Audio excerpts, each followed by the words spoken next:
Hello everyone. Um, I've been wanting to give a testimony of a good friend of mine for quite a while on video, and seemed like today is a perfect day to do it, you know, based on a lot of stuff I've been seeing on video and stuff like that. And I realized this morning, I was thinking through all the things that transpired in his life, and realized just how many lessons there are from his life. It's just amazing. I don't really think there's a way I'm going to be able to get this into one video, 10 minutes, so it'll probably be two. And a lot of this, I'm going to leave a little bit of, be a little vague on some of the stuff. And what you'll find in some of the stories about him will seem unbelievable. It's one of those things, if you've seen it in a movie, you just would think it's far-fetched. But just so you know, I come to find out these stories over quite a few years. He's not the kind of guy that would just share stuff. And these stories were confirmed. He's just one of those brutally honest guys. He just he grew up in the street, and he's just brutally honest. There's no filter. He just say it like it is. That's how he is, you know. So anyway, his name's Ron, and Ron was I don't know if, he wasn't the youngest. I think he's the second or third youngest of about 5 or 6 kids. And his mom was a prostitute and a drug addict. Ron, it was made clear to Ron when he was young. His mom made it real clear that she didn't want him. She didn't want him around. She didn't want to take care of him.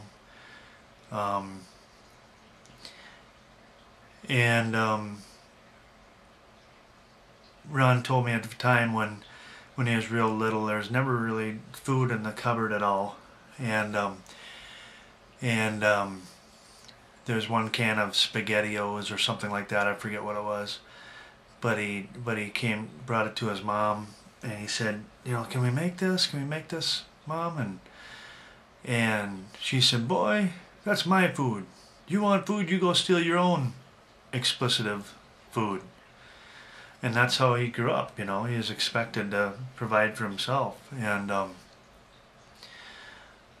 he told me of a time, you know, times when her trick would be in the living room, and he'd already paid her, but she would send him out to ask the trick for more money so he could get food.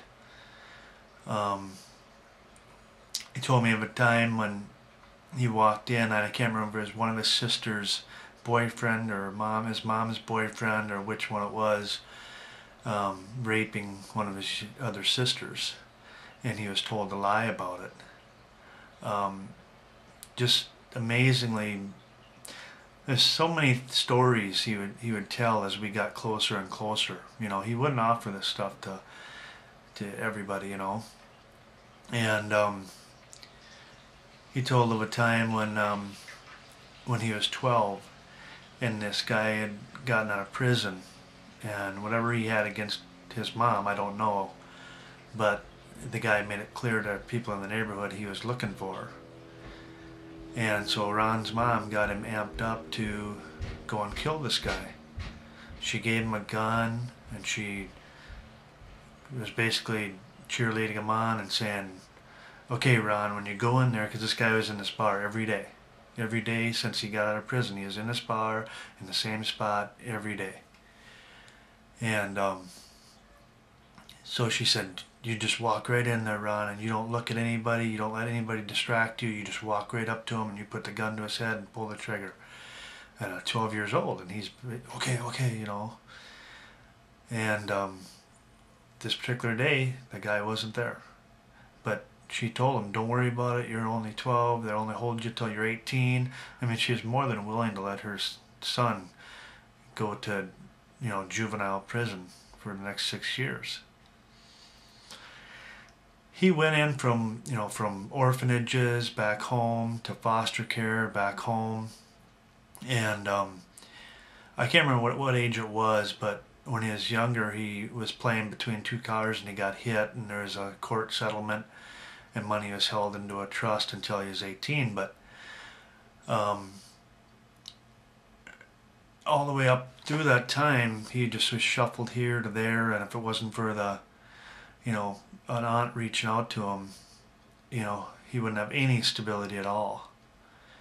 And when he was 14, he took off. He was always wise and older beyond his years, and at 14 he was hooked up with these group of guys that were gonna go down to Mexico, and they were stealing. It was back in the days where VHSs were a big deal, and how they made their money is they'd steal VHS tapes and then turn around and sell them to people or video stores, but robbing and reselling stolen goods is how they got by. And this whole time he was in drugs and alcohol. Ron would say he's tried every drug. His drug of choice was crack. And they got all the way down to Mexico, to the Mexican border. And it was pretty crazy, and he knew he needed to take off because he was 14 and they were looking for him because he wasn't going to school.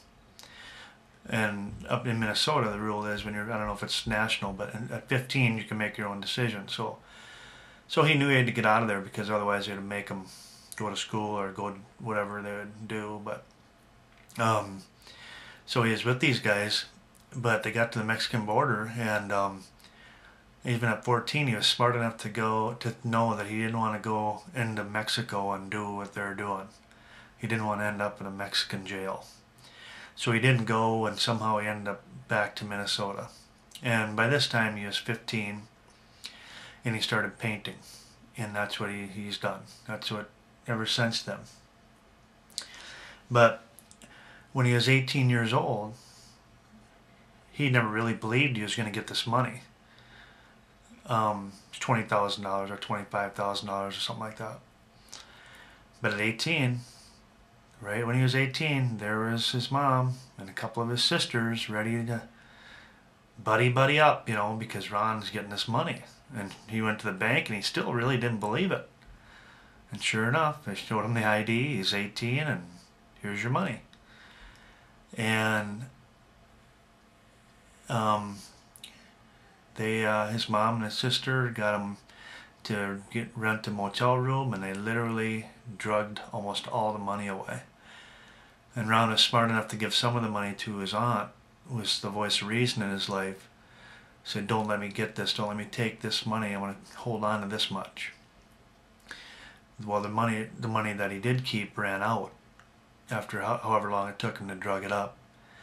And he went to his aunt and said, I want to get the rest of that money. And she said, Ron, he told me not to let you have it no matter what. I want, give me my money, And he got really mad at her. So she's, okay.